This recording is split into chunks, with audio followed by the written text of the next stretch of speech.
Donc salut à tous, donc pour ce tour on va avoir besoin d'une boîte de tic-tac standard, et ce que je vais faire c'est que je vais demander au spectateur de prendre sa main et la boîte et d'en mettre un nombre dans sa main. Voilà, sans regarder, il prend les tic-tac, il en met. Voilà. C'est un peu sa main, moi en tant que magicienne, j'ai le dos tourné, je ne vois rien.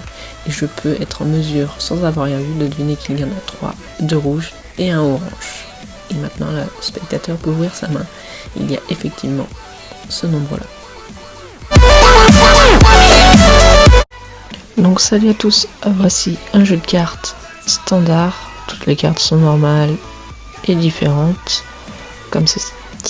Bon, dans un premier temps on va venir mélanger les cartes, comme d'habitude, pour éviter tout soupçon, voilà, on mélange bien les cartes.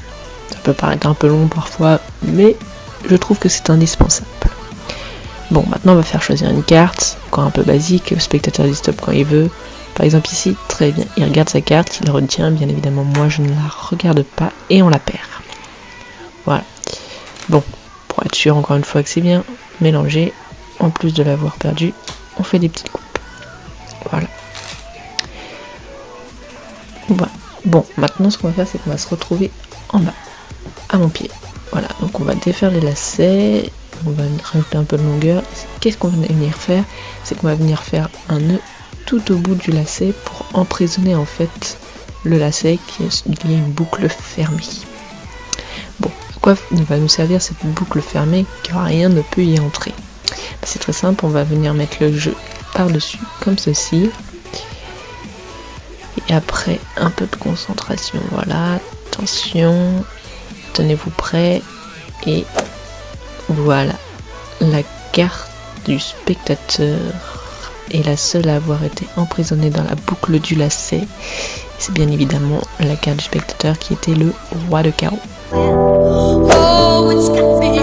Donc pour ce tour, nous aurons besoin d'un téléphone tout à fait standard, comme ceci.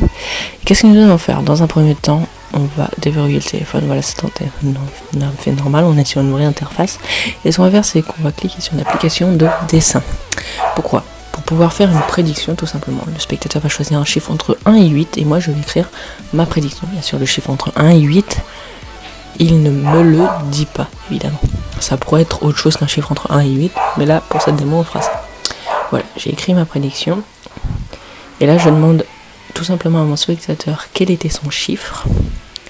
Il me répond 4. Et je n'ai tout simplement qu'à prendre le téléphone. Et qu'est-ce que j'avais écrit? Le 4. Et ça marche à tous les coups.